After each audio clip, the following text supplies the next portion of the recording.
I'm this guy. Do you want me to introduce you? Do you want to introduce yourself? What do you want in here? I'm Horse. Yeah, I'm Horse. As most of you know, I'm Burke De Boer. I wrote this book. I'm from Prineville. Prineville means a lot to me. I live in Texas now, and this book kind of started. It started just this year in January, when it was cold in Texas, but not as cold as Oregon.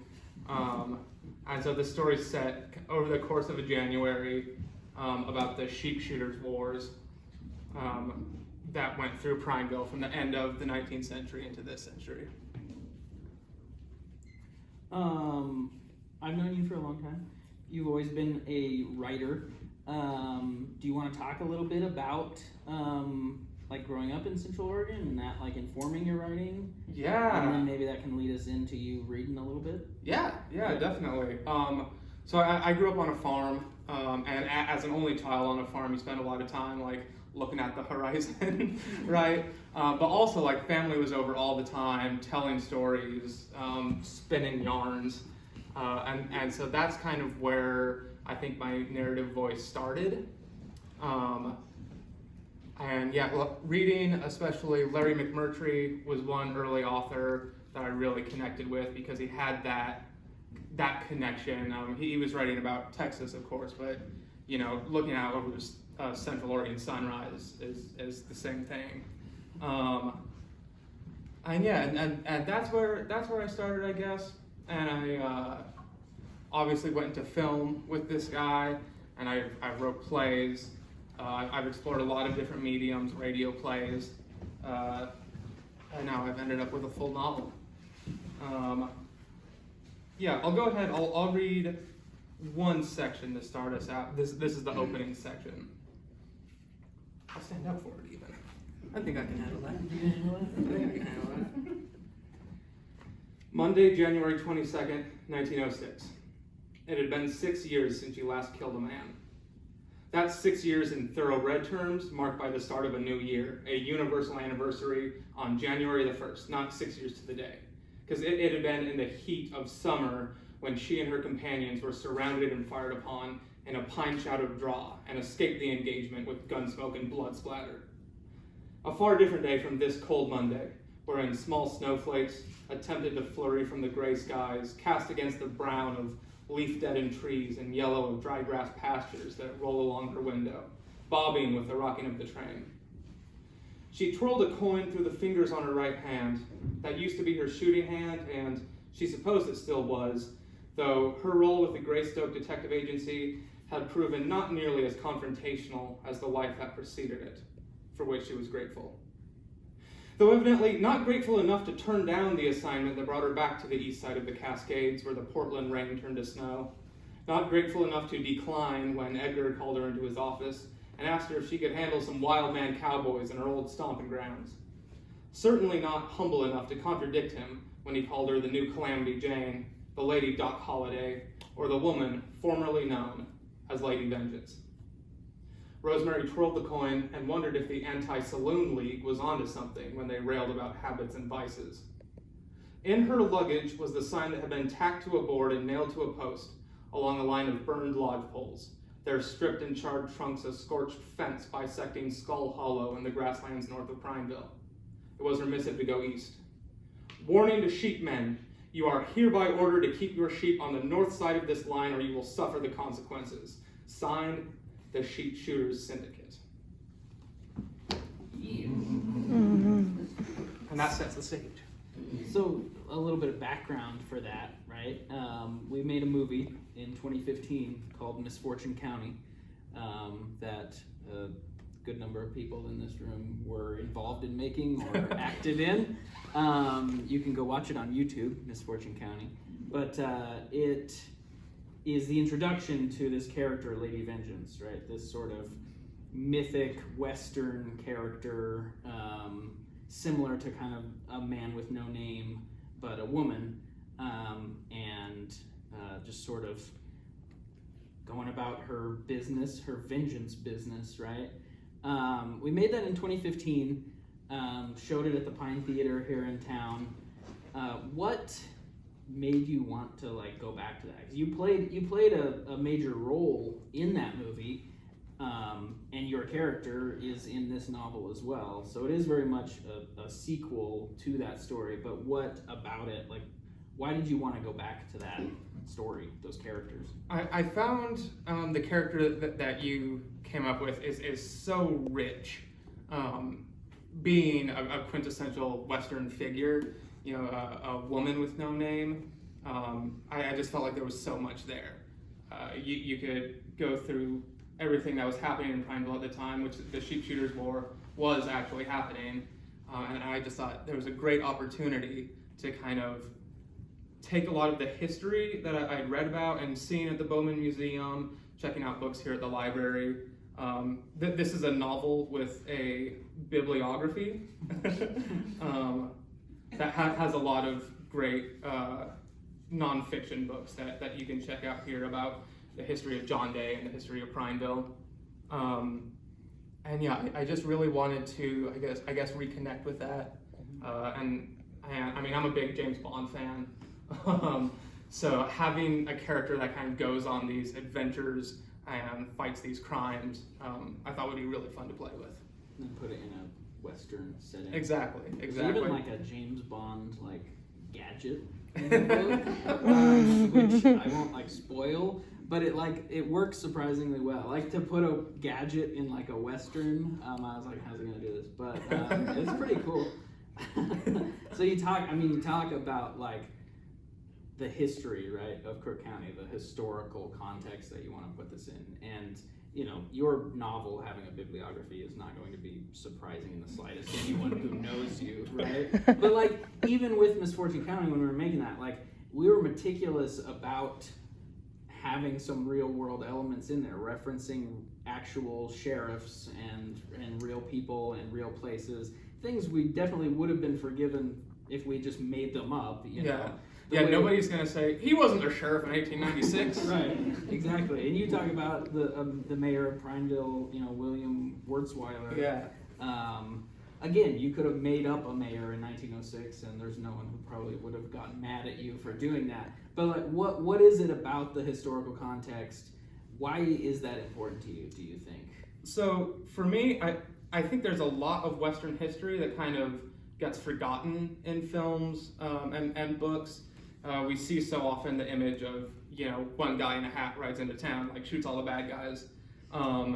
This book, we see Chinese logging camps. We meet all sorts of homesteaders.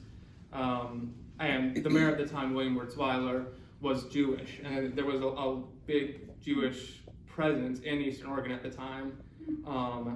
And a really big Chinese presence, especially in John Day. And I just feel like that's something that we forget a lot, but it is such an element of what's made us who we are and where we are. Mm-hmm. Yeah, and you these aren't the driving plot of your book, but like the idea of like, these Chinese people can't live in John Day, right? They can't live in Canyon City. Laws have been passed, right? And now they're trying to create a community of their own, but then the Forest Service comes in and is like, you also can't start a new community in the woods, right? So you haven't written a novel that's like about the oppression of those people, but you've placed it within a thriller in a way that is like really, I think, going to make people who read the book go, oh, like this rings true, I'm going to look into this, right? So you have written something that I think will make people do their own research into the history of like the community that they live in. And Thank you. They can do it easily at the Crook County Public Library. Fantastic, yes. But I mean, that's always been, I remember in the 7th grade, you and I were both writing World War II novels. Yeah. Like we had like competing, like, Yeah. you were like, I'm gonna write about Italy, and I was like, all right, I'll write about D-Day, right? And it was like, and then we'd share pages, right, in science class.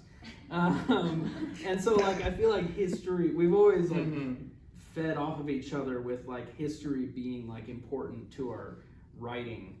Do you think you start with place? And was it easier to write about this place or I don't know about easier, but were you more interested in writing about this area when you left and went to Texas?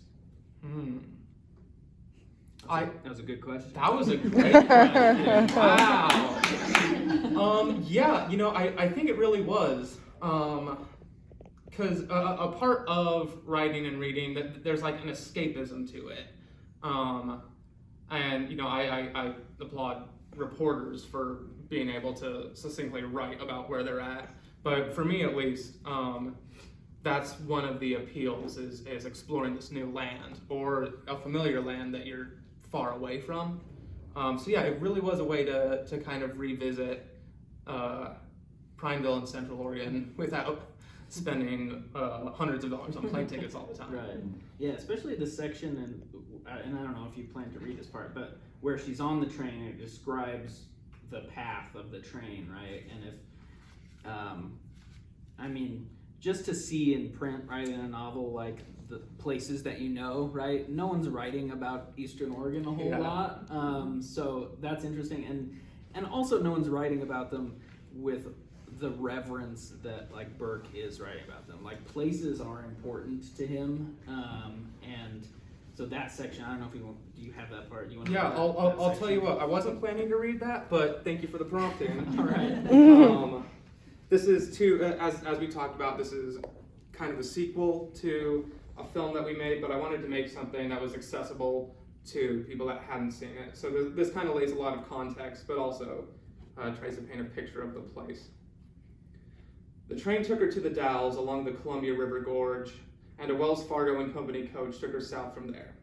Along the John Day breaks and down Cow Canyon, the hooves clopping rhythmic on the frozen dirt roads that wound around the hard-scrappled hills and dips, past the notorious geology of Skull Hollow, sheepmen beware, and Grizzly Mountain, where she knew the Prineville vigilantes had launched their blood feud decades prior, and finally into Prineville proper.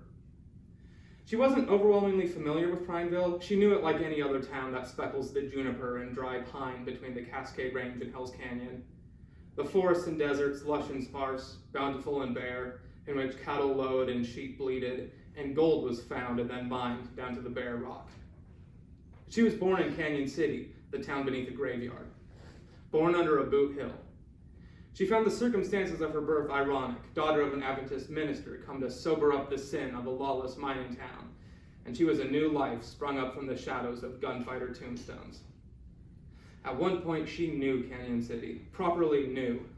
She knew the yards her and her sister and friends played in. She knew the sun shining hot on summer days, and the smell of the fresh-cut hay flaring in her nostrils, the autumn wind blowing in her long blonde hair. She knew the church, she knew the congregation, she knew the creaky floorboards and the fence out front and the little minister's house she grew up in out back.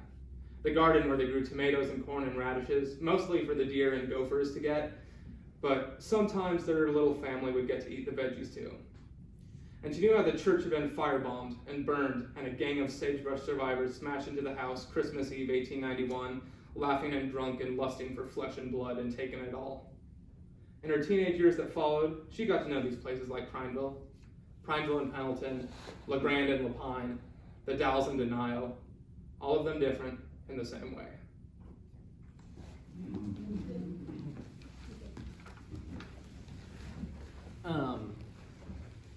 So you talked a little bit about Larry McMurtry.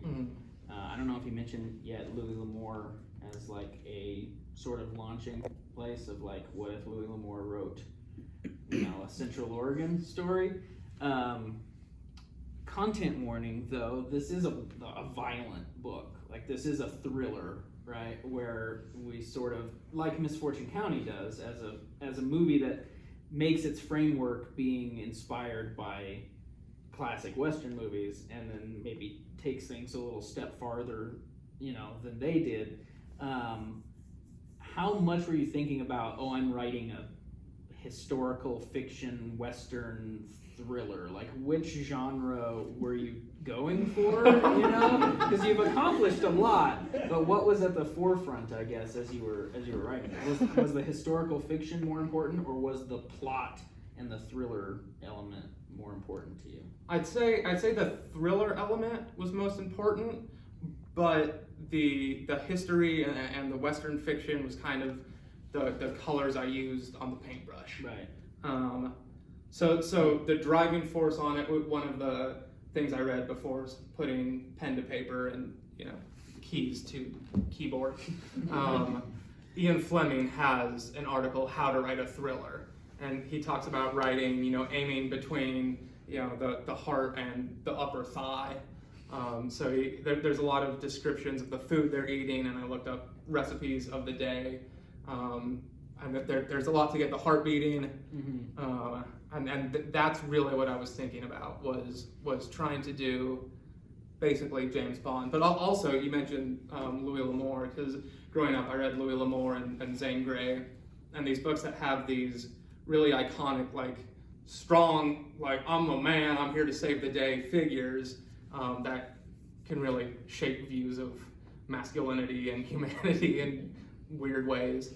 I just kind of wanted to play with that because I at least in my readings of them, L'Amour and Grey didn't tend to have a lot of woman protagonists.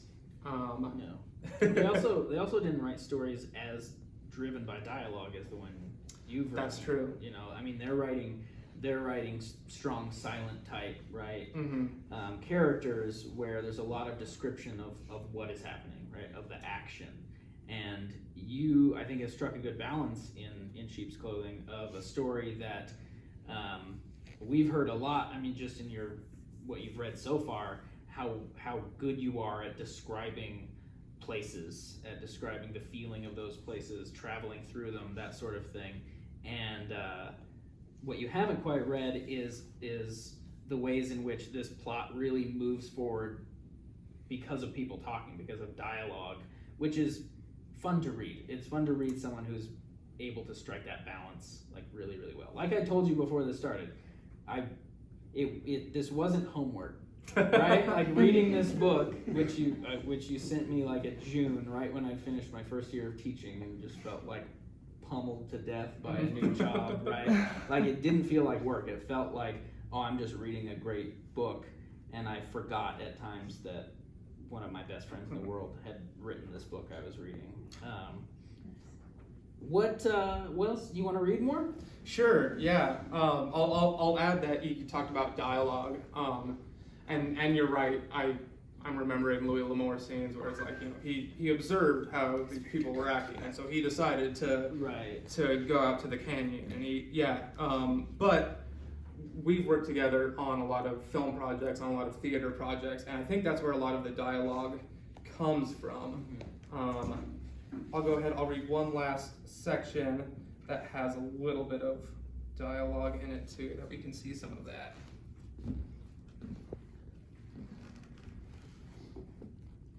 Her home in Portland was rather unlike any living condition Rosemary had carved for herself out of the knotty juniper and log ponderosa of central and eastern Oregon. As Lady Vengeance, she never took payment from the bereaved families she avenged. Sometimes she collected government bounties.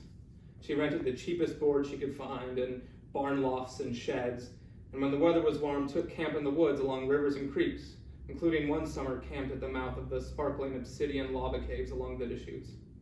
She read books voraciously, but she could not take them with her. In Portland, her bed was never disturbed by cattle drives or elk migrations, never threatened by cougars, bears, or bandits, and she had walls lined with books. Covered in blood and trail dust and bouncing in the back of a wagon, she wished she was back in Portland. Her second bout of unconsciousness had lasted mere moments, just long enough for the sheriff and mayor to rush over to her. Her strength was fleeting as they tried to carry her from the jail, and she tried to rise to her feet on her own accord. Muscles and Alvaro and Rosemary varyingly limped and crawled into the wagon, and the deputy was loaded up, breathing but unmoving. The wagon rocked. On her shelves in Portland were great novels, wherein there were many lessons of human nature and experience, and cheap dime adventures, wherein there were even more. There were books of history, anthropology, and psychology. When working assignment in Portland or within a day's ride of Portland, her boss was in the annoying habit of dropping by. As the rain whipped the windows and dripped from her nose, not yet finished peeling off the layers of Willamette Valley wet, the kitchen table oil lamp would alight and reveal Edgar Burroughs, Pacific Northwest Director, Greystoke International Detective Agency. Do you have to be so theatrical? Kavanaugh, he would bellow, and follow it with some missive from some post or contract, something along the lines of, there's a miners' strike afoot in Cornucopia, up in the Blue Mountains, Eastern Oregon. I've pushed for the contract to break the strike, but nothing doing from the head honcho. He says he'd rather pursue the company for spoiling the splendor of nature. He sighed and shook his head and scoffed. The company president, some Mr. John Clayton, lived somewhere across the pond and admired Africa and Asia and the Americas for their natural splendor, a splendor that European industrialists had so efficiently stamped out and covered in soot. I wouldn't want a part of a cornucopia miners anyway. There was a lot of pain for her east of the Cascades. It would take something special to bring her over the pass again. Or he might say, as he did after she returned from swampy Kiger Island and the tent-dwelling Brides of Christ Church, Kavanaugh! Warrant out for our boy Creffield today for the crime of adultery. Splendid work on the revelation, a byproduct which was perhaps even more a success than the success of your mission. It had been a rescue mission and her first undercover assignment. The cultish goings-on in those Kiger Island tents crawled on her memory like bugs. Thanks, Yar, she said. Too bad about the Belding verdict then. Burroughs nodded and bobbled his head. Well, when Alfred Belding was found guilty of the sweltering quadruple homicide in the summer of 1902, while it made for great newspaper headlines and made a great case for her resume with the company, it also set a new legal precedent. And in America, the precedent was the law. Being made a cuckold was legal grounds for killing both wife and beau alike for decades in the state of Oregon, but Belding had taken it too far by killing her parents as well. And now, no cucked husband could get away with murder wholesale. Good news for Creffield, the perverted minister of the Brides of Christ. But the court will see to it that he gets his punishment. Ah, yes, the court, she sarcasmed. One more mission, though, for which we need you. While it seems Corvallis police have cleaned up the camp nicely, Creffield is on the run. Well, now that was a job she could take. Or, most recently, while she was still on the McKinley-Pewter trial case, he alighted from the shadow and said, Kavanaugh! What? What is it this time? He flinched at the holler. He turned and pointed to the covered pan on the stove. Emma made a bang-up supper tonight. Absolutely outdid herself. Chicken a la king, buttermilk biscuits, asparagus corn. I figured you've been doing a bang-up job yourself on that land fraud case, so you deserve such a supper. She sighed. Thanks, E.R. That means a lot. And a bang-up supper it was, and as she ate, she recounted the day's minutes. How McKinley married the company's stenographer to keep her from testifying against them, and how she suspected they were planning a jailbreak. And I intend to be there to stop it. I'd expect nothing less, but what makes you think the break is imminent? Not only was it the perception of her eyes, trained like an eagle's on the trails of the frontier, but it was the analysis of psychology. The books on her shelf, from Baroness Orczy succinctly solving mysteries and getting her characters into and out of binds, to Charles Dickens laying bare the honest motives of scamps and scalawags, reinforced the idea that when you read a novel, you learn in a week what the author learned all their life. And the works of Le Bon, The Crowd, a study of the popular mind, of Nietzsche, The Genealogy of Morality, of Freud, On Dreams, focused the learning apparatus of her mind on psychological subjects without the distraction of character and plot. Edgar looked over the books on her desk and nodded, though he nodded with a frown. Not much of a reader myself, but I guess books do have their place. Seems a good way to make money, at least. He picked up and looked over the Freud book. Dreadfully European, all this psychology stuff. And now she sweated and groaned as Doc Hayes' wagon rocked, and she wondered through her pounding head whether she had made the right choice in coming back to the high country.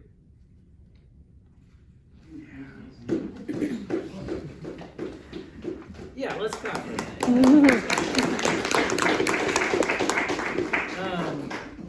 So you said you started this in January. You sent me my copy in June. I think everyone's, especially the writers, want to know how the hell you did that. Yeah, it's, another influence, I guess, although not necessarily in style.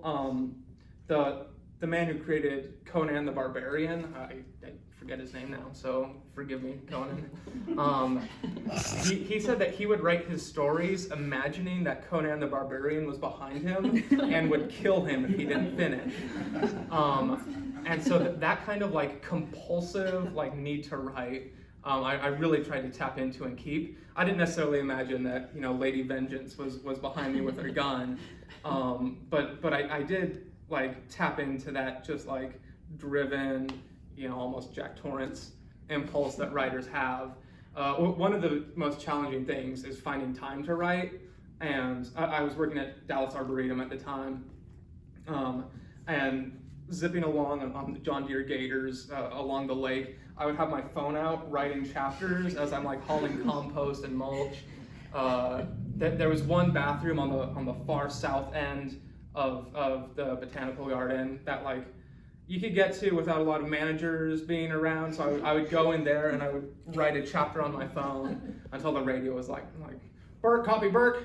Yeah, that was just the impulse, I guess. I've never done NaNoWriMo, but it's probably a similar thing of like, I just have to do this. I have to drive to the finish. And I really tried to write in a way that kept me going because I felt it would keep writers going. So a lot of chapters are just sheer cliffhangers. So then I would be like, okay, now what happens next? Right. So you didn't plot. You didn't plan out a ton. I had some. There's a character you meet who's a prominent character in the third act who the entire time when I started I was like, this guy's gonna be dead. Like he's never gonna, like she's gonna find him and he doesn't even exist. And then he ends up like being a real driving force. So you know, there's a plot structure that I aim at, but I don't go rigorously. Like just the research though. You know, I mean, it's like how much. I remember you talking in high school, or it might have been after high school, but around that time, right, Body in the Window Seat era, probably, about how you did most of your writing while like changing pipe and like working and stuff like that, right? You're writing, and then the last step is putting it down, right? So you're doing all this writing because you know you have to put your butt in the chair eventually, but like. Was that what you were finding here? I mean, that's basically what you've described, is that you're creating this stuff, but when it comes to like the research involved, was that happening while the writing was happening, or did the writing of the novel begin when the research ended? A lot of it I was coming with because one character is Doc Hay, who the Kamwa Chung mercantile and John Day is still there as a historical site that you can go visit. And then there's a book here in our library. It's called The China Doctor of John Day, and I read that like 3 times as a kid. I was like a little kid too. I was a weird kid. I was going to the history section. So a lot of that was up there. The William Wirtz Weiler stuff. And there's a great book by Melanie Tupper that's specifically about the sheep shooters that I had read. So a lot of the ingredients were just percolating. But yeah, I mean, research was ongoing while writing, and research, as a lot of writers probably know, can really stand in the way of actually putting the pen to paper, because you just go down this rabbit hole and you're like, wait, what? And so it was side by side. Some days were research days, some were writing. I think it's fitting that in that section you just read, you talk about. You have that line about, you know, reading a book is learning in 1 week what the writer has learned like their whole life, right? The things that you have back there, that writers have back there, we don't know when it's gonna come out, right? Exactly. And I think everyone reading this book is gonna be grateful for the just random stuff that you have going on up there, because the ways that it comes out are like so interesting. And I mean, you're a horticulturalist now, and there's like plant stuff in here that I'm like, this should not be as interesting as it is. And you can tell too when I went to sheep shearing school. You'll get it a chapter to them. Oh yeah, there's some... He was in San Angelo when he wrote this. Well, should we get to the signing portion of this? Yeah. I think we could also do questions first. Oh yeah. If anyone in the audience has questions, we can answer that. And then we'll get to any signing. The table. Yeah. If you don't have a copy, if you're interested in buying, we've brought some. They're $10 here. It's $13 on Amazon. If you bought it already, I'm very sorry. But thank you. Thank you. He appreciates it. Also, In Sheep's Clothing will be available in the Crook County Library. Yes. Yeah. Any questions for Burke? I have a question. I almost wanted to start out. This is more of a student. No, my question is, I love the idea of the context of the specific historical context, but what is it about the sheep shooting wars that's most compelling to you? I think what's most compelling, and it's why I set this in 1906, which is what's considered the last year of the sheep shooting war, was that it was also the first year of the United States Forest Service. So that's a huge element in this book.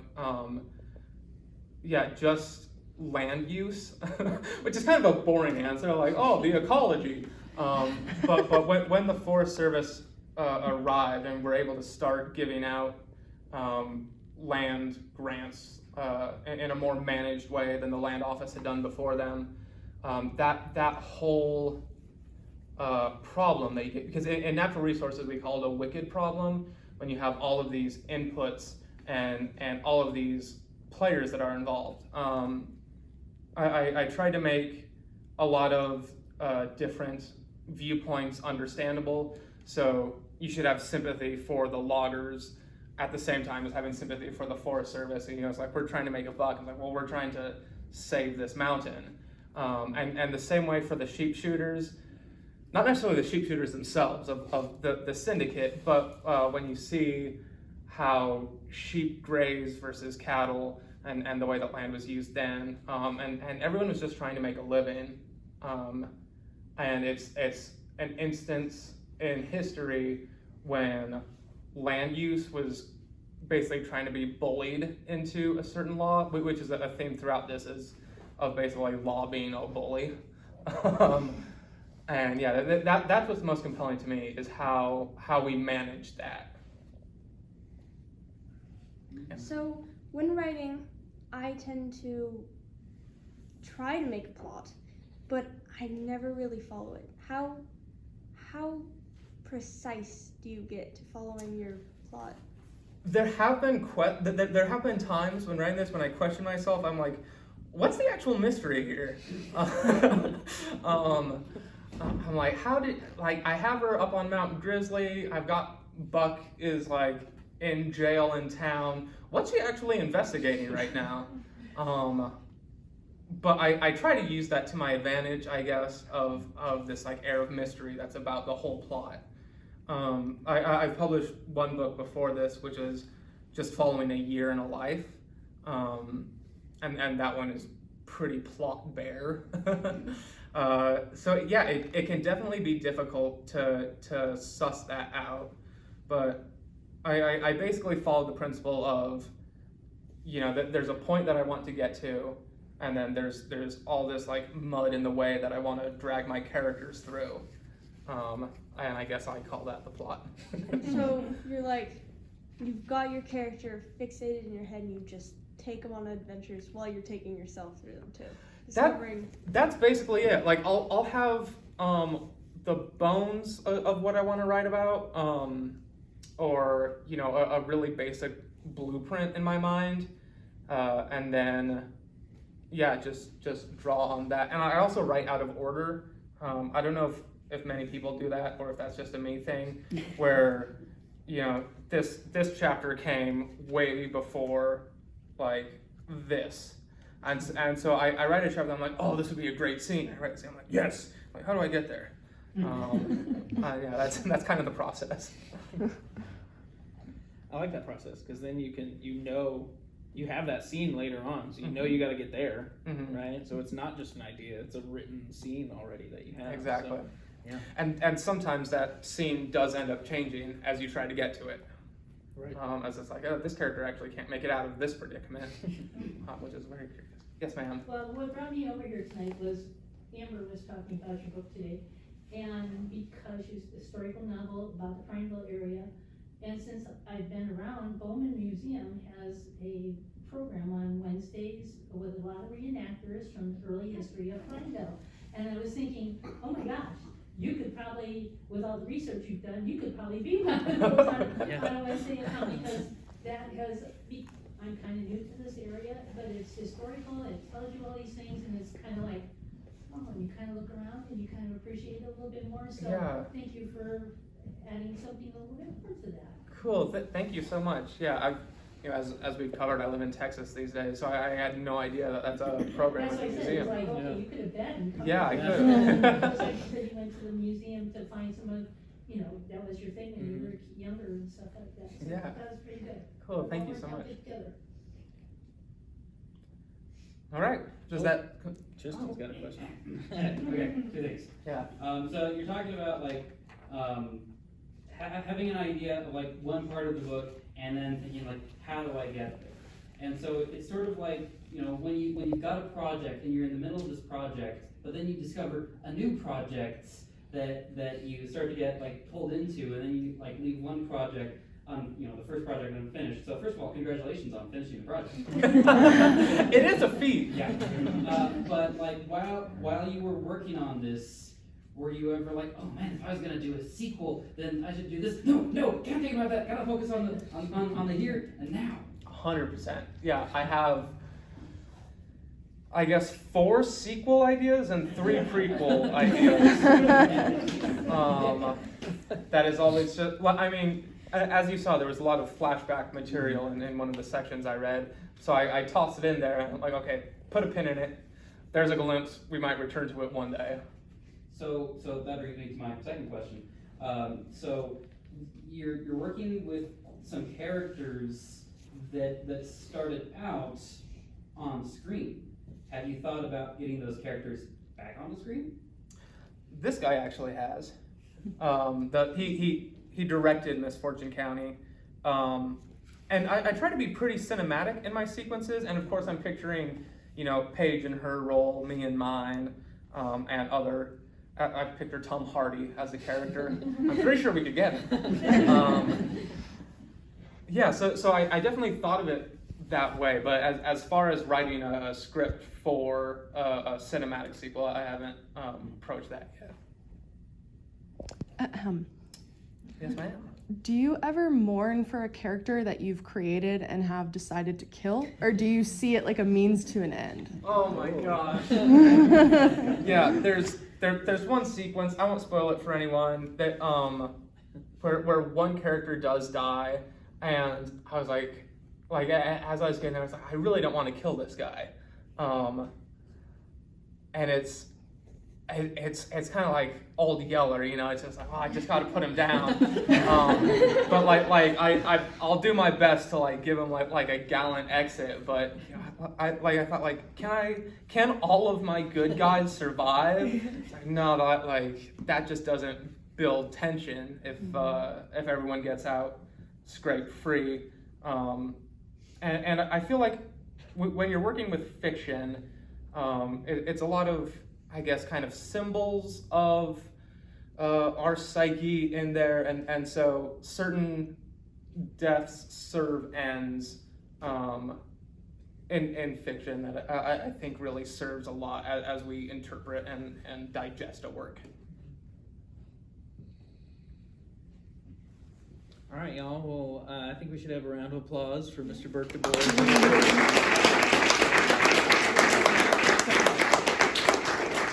Like I was saying, you have written something that is, just to finish a novel, right? That's enough. But you've written something that is has such a sense of place, has such